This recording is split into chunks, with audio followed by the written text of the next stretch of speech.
2026 का बजट देश के प्रधानमंत्री आदरणीय नरेंद्र मोदी जी के नेतृत्व में यह जो बजट प्रस्तुत किया गया, यह बजट केवल आंकड़ों का दस्तावेज नहीं है, बल्कि विकसित भारत 2047 का एक रोडमैप है। जिस तरह से 2014 के बाद से एक रूटीन परंपरा से हट करके बजट लाना और बजट के साथ में विकास के विजन को जोड़ना, और विकास केवल एक क्षेत्र में नहीं, समग्र क्षेत्रों का विकास, समाज के सभी वर्गों के हितों का ध्यान रखते हुए 2014 के बाद से देश में जो विकास का दृश्य बदला है, ये हमारा जो बजट है, ये बजट आत्मनिर्भर भारत के लक्ष्य को ध्यान में रख करके संरचनात्मक सुधार, राजकोषीय अनुशासन और सतत निवेश पर आधारित है। रिफॉर्म एक्सप्रेस माननीय प्रधानमंत्री जी के नेतृत्व में पिछले वर्षों में देश में लगभग 350 से अधिक सुधार किए जा चुके हैं अलग अलग विभागों में, और सरकार विश्वास आधारित शासन और ईज ऑफ लिविंग को मजबूत कर रही है। जन विश्वास अधिनियम के माध्यम से छोटे अपराधों से भी और अपराध मुक्तिकरण को भी प्रस्तावित किया गया है। भारत ने पिछले 12 वर्षों में, हम अर्थव्यवस्था की अगर बात करें तो स्थिरता, उच्च विकास दर और नियंत्रित मुद्रास्फीति का संतुलन बनाया है। जो हमारा आर्थिक विकास की दर कभी 11वें नंबर पर हुआ करती थी, माननीय प्रधानमंत्री जी के नेतृत्व में जब आर्थिक विकास की दर को हमारे विविध क्षेत्रों में आत्मनिर्भरता की तरफ आगे बढ़ाया गया, तो आज हम विश्व में न केवल चौथे नंबर की अर्थव्यवस्था बने, बल्कि हम तीसरे नंबर की अर्थव्यवस्था बनने की तरफ जो है ना, वो तेजी से हम बढ़ रहे हैं। इसके साथ ही साथ बजट में मध्यम वर्ग को, उनको हितों को सर्वोपरि ध्यान में रखते हुए उस दिशा में भी विचार किया गया। इनकम टैक्स रिटर्न भरने की जो प्रक्रिया थी, उस प्रक्रिया का सरलीकरण किया गया, और शिक्षा एवं चिकित्सा के लिए जो लोन लिया जाता था, उस पर जो कर लगता था, वो कर की दर को घटा करके मात्र 2% किया गया। ग्रामीण क्षेत्र की अगर हम बात करें तो कृषि का क्षेत्र जो है ना, सर्वाधिक महत्वपूर्ण है। हमारा देश कृषि प्रधान देश है, और हमारे देश की लगभग 70% आबादी गांव में रहती है। तो कृषि और ग्रामीण अर्थव्यवस्था दोनों एक दूसरे के साथ में जुड़े हुए हैं। किसानों की आय को बढ़ाने के लिए कृषि उत्पादकता मिशन को मजबूती के साथ में आगे बढ़ाया जा रहा है, जिसमें सिंचाई, जल संरक्षण और ग्रामीण अधोसंरचना पर विशेष बल दिया जा रहा है। ग्रामीण क्षेत्रों में कृषि आधारित उद्योगों को और एफपीओ को प्रोत्साहन दिया जा रहा है। प्राकृतिक खेती एवं डिजिटल कृषि सेवाओं का विस्तार भी इस बजट के माध्यम से किया जा रहा है। ग्रामीण क्षेत्र की पृष्ठभूमि को ध्यान में रखते हुए महात्मा गांधी स्वरोजगार योजना, महात्मा गांधी जी का जो ग्राम स्वराज के विचार थे, उसको माननीय प्रधानमंत्री जी के नेतृत्व में आगे बढ़ाते हुए ग्रामीण अर्थव्यवस्था को मजबूत करने, उसमें खादी, हथकरघा, हस्तशिल्प के क्षेत्र को बढ़ावा देने के उद्देश्य से यह महात्मा गांधी स्वरोजगार योजना प्रारंभ की गई। इसका मुख्य उद्देश्य खादी, हैंडलूम और हस्तशिल्प को सशक्त बनाना। ग्रामीण कारीगर और बुनकर, आज भी हमारे ग्रामीण क्षेत्रों में, गांव में बड़ी मात्रा में बुनकर जो है ना, तरह तरह के प्रोडक्ट करते हैं, लेकिन उसको उस व्यवस्था से और आगे बढ़ाते हुए उनको कैसे ग्रामीण कारीगरों और बुनकरों को वैश्विक बाजार से जोड़ना, उनके उत्पादों की ब्रांडिंग, मार्केटिंग को बेहतर बनाना, उनके लिए प्रशिक्षण, स्किलिंग और गुणवत्ता सुधार पर विशेष रूप से जोर देने का भी कदम आगे बढ़ाया जा रहा है। इस योजना से ग्रामीण बुनकर और कारीगर, ग्राम उद्योग से जुड़े हुए लोग, वन डिस्ट्रिक्ट वन प्रोडक्ट, इस तरह के कामों को जब आगे बढ़ाया जाएगा तो ग्रामीण युवा जिन्हें रोजगार और कौशल विकास का अवसर मिलेगा, लाभान्वित होंगे। इससे गांव तो आत्मनिर्भर बनेंगे ही, स्थानीय उद्योगों से रोजगार के अवसर भी पैदा होंगे, क्योंकि हर जिले में तरह तरह की उपलब्धताएं होती हैं। कहीं किसी तरह का उत्पादन होता है, दूसरे प्रदेश में अलग तरह का होता है, एक ही प्रदेश में अलग जिलों में अलग अलग तरह के उत्पादन होते हैं। तो उन जिलों में उत्पादित होने वाली वस्तुएं उनको कैसे रोजगार के साथ में जोड़कर ग्रामीण अर्थव्यवस्था को न केवल मजबूत करना बल्कि ग्रामीण जनों की आर्थिक स्थिति को भी मजबूत बनाना, युवाओं के लिए रोजगार सृजन एवं स्किल इंडिया को नया विस्तार दिया जा रहा है। इस बार के बजट में शिक्षा से रोजगार और उद्यमता पर उच्च स्तरीय स्थायी समिति बनाने का भी उसके गठन का प्रस्ताव किया गया। हमारे देश के जो टियर 2 और टियर 3 शहर के हैं, इन शहरों में कौशल आधारित मॉड्यूल पाठ्यक्रमों को आगे बढ़ाया जा रहा है। सीनियर सिटीजन की देखभाल के लिए हमारा देश में परंपरा रही है संयुक्त परिवारों की, और अगर 4 भाई रहते थे तो 4 भाई सब एक साथ रहते थे। लेकिन जैसे जैसे पाश्चात्य सभ्यता का प्रभाव बढ़ता गया, हम एकल परिवार की तरफ बढ़ते जा रहे हैं। और उसमें जब परिवार के बेटे जब कोई नौकरी करने के लिए, व्यापार करने के लिए अलग अलग स्थानों पर रह जाते हैं, तो परिवार में बुजुर्गों की देखभाल एक बड़ी समस्या बनती जा रही है। पैसा तो होता है, लेकिन बुजुर्गों की देखभाल करना एक बड़ी चुनौती बनती जा रही है। पाश्चात्य देशों में वहां पर तो 12-13 साल का बालक होता है, उसको अलग कर दिया जाता है। और जो वरिष्ठ नागरिक होते हैं, वरिष्ठ नागरिकों की स्थितियां तो बहुत अलग होती हैं। लेकिन आज भी हिंदुस्तान में वरिष्ठ जनों को सम्मान देने का जो हमारी परंपरा है, इस परंपरा को सारी दुनिया बड़े उत्सुकता और आश्चर्य के साथ में देखती है। तो हमारे देश के जो वरिष्ठ नागरिक हैं, इन वरिष्ठ नागरिकों की देखभाल के लिए आगे आने वाले 5 वर्षों में 1 लाख अवसरों का सृजन किया जाएगा, जिसमें वरिष्ठ नागरिकों की देखभाल कैसे करना, उनकी चिकित्सा की देखभाल है, उनको कैसे उनकी जो दैनंदिन आवश्यकता होती है, उन दैनंदिन आवश्यकताओं में कैसे उनकी मदद की जा सकती है। तो इसलिए यह जो 1 लाख अवसर सृजित होंगे, इससे हमारे देश के साथ ही साथ दुनिया के कई देश जो आज इस तरह के सहयोग की आवश्यकता अनुभव कर रहे हैं, हमारे देश के नौजवानों को प्रशिक्षण लेने के बाद हमारे देश से बाहर भी जाकर के उनको न केवल रोजगार के अवसर प्राप्त होंगे, बल्कि जब वो दुनिया के विभिन्न देशों में जाकर वरिष्ठ नागरिकों की देखभाल करेंगे,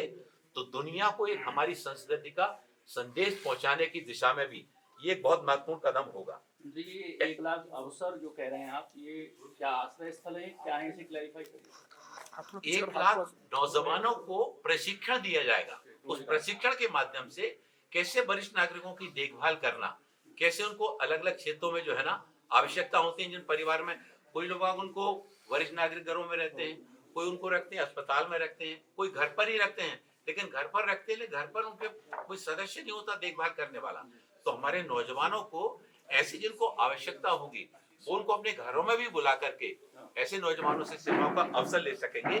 एमएसएमई क्षेत्र को एमएसएमई ग्रोथ फंड के लिए 10,000 करोड़ रुपए का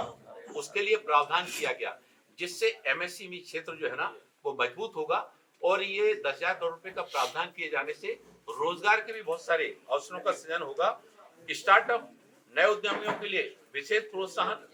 आत्मनिर्भर भारत कोष में 2,000 करोड़ रुपए की अतिरिक्त पूंजी का निवेश इसमें किया जा रहा है। 2014 के पहले हमारे देश में मात्र कुछ सैकड़ा स्टार्टअप हुआ करते थे, लेकिन आज 2 लाख से ज्यादा स्टार्टअप हमारे देश में प्रारंभ हुए। और बहुत सारे हमारे देश के नौजवान जो विदेशों में चले गए थे, वो विदेशों से वापस आकर न केवल स्टार्टअप, अपना स्वयं का स्टार्टअप प्रारंभ किया, बल्कि अपना स्टार्टअप प्रारंभ करके उन्होंने और भी नौजवानों को उस काम के साथ में जोड़कर रोजगार के अवसरों का सृजन किया। यानी कहाँ मात्र कुछ सैकड़ा थे, आज 2 लाख स्टार्टअप से हमारे नौजवानों ने अपनी क्षमताओं का प्रदर्शन करते हुए नए नए क्षेत्र में स्टार्टअप प्रारंभ करके हमारी अर्थव्यवस्था को मजबूत करने में अपना महत्वपूर्ण योगदान दिया। और आत्मनिर्भर भारत कोष में इसके लिए 2,000 करोड़ रुपए की अतिरिक्त पूंजी का प्रस्ताव इसमें किया जा रहा है। मैन्युफैक्चरिंग को गति देने के लिए मेक इन इंडिया सुपर जो है ना, उसको विशेष रूप से आगे बढ़ाया जा रहा है। हम अगर नई शिक्षा नीति की बात करें, तो नई शिक्षा नीति के तहत डिजिटल एवं आधुनिक शिक्षा ढांचे को मजबूत किया जा रहा है। उच्च शिक्षा में रिसर्च और इनोवेशन, इसको बढ़ावा दिया जा रहा है। युवाओं के लिए नई स्किल यूनिवर्सिटी और ट्रेनिंग सेंटर देश भर में 15,000 स्कूलों में और 500 कॉलेजों में छात्रों को एनिमेशन, विजुअल इफेक्ट्स, गेमिंग और इन सब क्षेत्रों में इस कंटेंट क्रिएशन जो लैब हैं, इन लैब के माध्यम से उनको बहुत सारे अवधर अनुसंधान के क्षेत्र में भी हमारे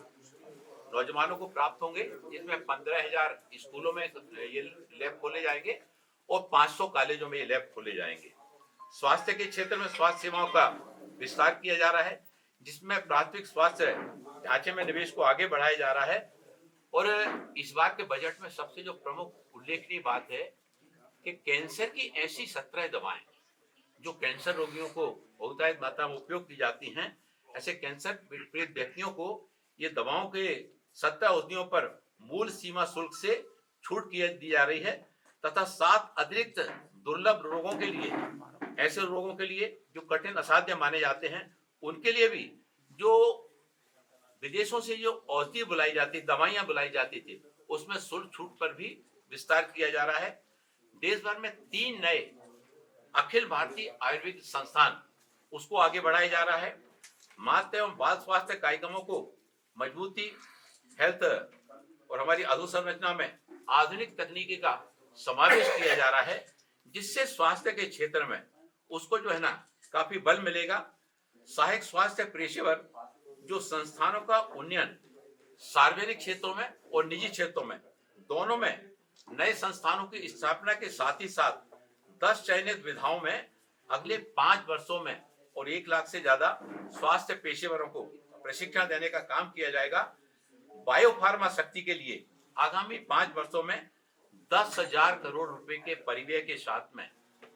बायोफार्मा विनिर्माण केंद्र के रूप में इसको विकास के लिए आगे बढ़ाया जा रहा है। एक समय ऐसा था कि जब हमारे देश में बहुतायत मात्रा में विदेशों से दवाइयों का आयात किया जाता था, लेकिन 2014 के बाद से माननीय प्रधानमंत्री जी के नेतृत्व में जिस तरह से दवा निर्माण के क्षेत्र को आगे बढ़ाया गया, आज हम न केवल अपने देश में अपनी आवश्यकताओं के लिए तो हम दवाइयां बना ही रहे हैं, हम अपने देश से विदेशों को बड़ी मात्रा में दवाओं का निर्यात कर रहे हैं। यह जो 10,000 करोड़ रुपए का आगामी 5 वर्षों में बायोफार्मा शक्ति को जो आगे बढ़ाया जा रहा है, मेडिकल के क्षेत्र में, दवाओं के क्षेत्र में भारत एक बहुत बड़ी ताकत के रूप में उभर कर आगे आएगा। 3 नए NIPERS और 7 विद्यमान NIPERS का उद्यम करने का काम किया जाएगा और 1000 मान्यता प्राप्त निर्धारित परीक्षण स्थलों का जाल विकसित किया जाएगा। मातृ शक्ति की अगर बात की जाए तो महिलाओं के लिए, महिला उद्यमियों के लिए, उनके लिए विशेष सहायता और ऋण सुविधा, उस काम को आगे बढ़ाया जा रहा है। महिला नेतृत्व को आगे बढ़ाते हुए सी मार्ट्स की स्थापना को भी, उसके भी प्रस्ताव इस बजट में किए गए हैं, जिसमें भौतिक एवं डिजिटल रूप से मार्केटिंग क्षेत्र में सशक्त करने का काम उनको किया जाएगा। देश के प्रत्येक जिले में एक बालिका छात्रावास खोले जाने का भी प्रावधान इस बार के बजट में किया गया। इसके लिए पूंजी सहायता दी जाएगी और आंगनवाड़ी केंद्रों के माध्यम से पोषण आहार कार्यक्रमों को, पोषण आहार योजनाओं को और भी प्रभावी रूप से सशक्त बनाने का प्रावधान इस बार के बजट में किया जा रहा है। गरीब कल्याण और सामाजिक न्याय, हमारे देश के जो माननीय प्रधानमंत्री जी का जो बोध वाक्य है कि सबका साथ, सबका विकास और सबका सम्मान, हमारे देश के जो वंचित वर्ग हैं, लाभ वंचित समुदाय है, SC, ST, OBC, ऐसे छात्रों के लिए छात्रवृत्ति योजनाओं को और भी ज्यादा प्रभावी बनाते हुए शिक्षा, आवास और रोजगार पर विशेष ध्यान दिया जाना है। अनुसूचित जाति वर्ग के जो यंग अचीवर्स के लिए उच्च शिक्षा के लिए छात्रवृत्ति की योजना है श्रेयस, उसमें बजट आवंटन पिछले वर्ष की तुलना में 23 करोड़ रुपए से बढ़कर 495 करोड़ रुपए का किया गया है। साथ ही साथ OBC और अन्य के लिए वाइब्रेंट इंडिया के लिए PM यंग अचीवर्स, इस योजना का आवंटन भी पिछले वर्ष की तुलना में 130 करोड़ रुपए की वृद्धि के साथ में 2320 करोड़ रुपए किया गया है। मैनुअल स्क्रीनिंग उन्मूलन, जो हमारे ऐसे स्वच्छता कर्मी जो सीवर टैंक और सेप्टिक टैंक की सफाई के काम में लगे रहते हैं, कई बार इस तरह की घटनाएं देखने में आती हैं कि कोई हमारा स्वच्छता कर्मी सफाई करने के लिए सीवर टैंक में, सेप्टिक टैंक में गया, एक गया वो नहीं आया, उसको देखने के लिए दूसरा व्यक्ति गया, वो भी नहीं आएगा। तो ऐसे सीवर टैंक और सेप्टिक टैंक की सफाई में लगे हुए हमारे स्वच्छता कर्मियों को, उनको सुरक्षित वातावरण में उनको वो अपने काम को बेहतर ढंग से कर सकें, उनके लिए सुरक्षा उपकरण, पीपीई किट और उनके परिवार के सदस्यों को वैकल्पिक रोजगार के अवसरों की दिशा में भी आगे बढ़ाया जा रहा है। इन सुरक्षा उपकरणों पीपीई किट देने के साथ ही साथ नगर निगम, नगर पालिकाओं और नगर पंचायतों के माध्यम से जिन ठेकेदारों के माध्यम से वो इस काम को करते हैं, उनके लिए प्रशिक्षण शिविरों को आयोजित करने का काम, जिसमें नगर पंचायत के प्रतिनिधि, वहाँ के इंजीनियर, कॉन्ट्रैक्टर और स्वच्छता कर्मी, इन सबको प्रशिक्षण कार्यक्रमों के माध्यम से जोड़कर न केवल योजना का सशक्तिकरण बल्कि वो अपने काम को सुरक्षित तरीके से कर सकें, बेहतर ढंग से कर सकें। और दिव्यांगजनों के लिए मंत्री जी, प्रशिक्षण की जिम्मेदारी किसी प्राइवेट एजेंसी को रहेगी या वो बोर्ड स्वयं कराएंगे? ये नगर पंचायत, नगर पालिकाओं, नगर निगम के माध्यम से बात को किया जाएगा। जो शहरी आवासन मंत्रालय है वो ये प्रशिक्षण के लिए आगे बढ़ाएंगे और उनके लिए सामाजिक न्याय अधिकारिता मंत्रालय के द्वारा सुरक्षा किट, पीपी किट और वो जो अभी मैनुअल स्कैनिंग का जो काम असुरक्षित तरीके से करते थे वो सुरक्षित तरीके से कर सकें, वो उनके लिए जो मशीनीकरण के काम से जोड़ा जा रहा है। और मशीनीकरण में उनको वो अपना वाहन खरीदने के लिए, मशीनीकृत वाहन खरीदने के लिए उनको सब्सिडी देने का भी प्रावधान किया जा रहा है, जिससे उनको 15 लाख रुपए में लगभग 5 लाख रुपए तक की सब्सिडी हमारे मैनुअल स्कैनरों को इस काम के लिए उनके लिए दी जाएगी। दिव्यांगजनों के लिए असिस्टिव टेक्नोलॉजी और एडिप योजना का विस्तार, दिव्यांगजनों के लिए सहायक उपकरणों को प्रदान किया जाता है। अलग अलग जिस दिव्यांग को जिस तरह के उपकरण की आवश्यकता होती है, किसी को व्हील चेयर की, किसी को बैसाखी की, किसी को कान की मशीन की, तो ऐसे दिव्यांगजनों के लिए एडिप योजना का विस्तार करके इस योजना को और अच्छे ढंग से आगे बढ़ाया जाए और उनको शिक्षा, रोजगार और आत्मनिर्भरता के अवसर उपलब्ध हो सकें। दिव्यांग छात्रों के लिए जो छात्रवृत्ति मिलती है वो छात्रवृत्ति के सपोर्ट सिस्टम को भी मजबूत किया जा रहा है और दिव्यांग जनों के लिए उद्योग क्षेत्र की जो मांग के अनुरूप उद्योग क्षेत्रों में दिव्यांगजन किस तरह के काम कर सकते हैं, वो उद्योग क्षेत्र के साथ में कोऑर्डिनेट करके उस तरह का कौशल प्रशिक्षण देकर उनको रोजगार के अवसरों को उपलब्ध कराना, जिससे वो गरिमापूर्ण आजीविका के काम को अपना कर सकेंगे। एक दिव्यांगजन सहारा योजना, जिसमें दिव्यांगजनों के लिए उच्च गुणवत्ता वाले जीवन सहायक उपकरणों को समय पर उपलब्ध कराने के लिए जो कानपुर में पीएसयू है एलिम्को में यहाँ सारे इस तरह के सहायक उपकरणों का निर्माण कार्य किया जाता है। उसको एआई आधारित तकनीकी इसमें निवेश करके उसको और भी ज्यादा अच्छा उसको बनाया जा रहा है। जो देश भर में अभी लगभग प्रधानमंत्री दिव्याशा केंद्र 100 प्रधानमंत्री दिव्याशा केंद्र खोले गए हैं।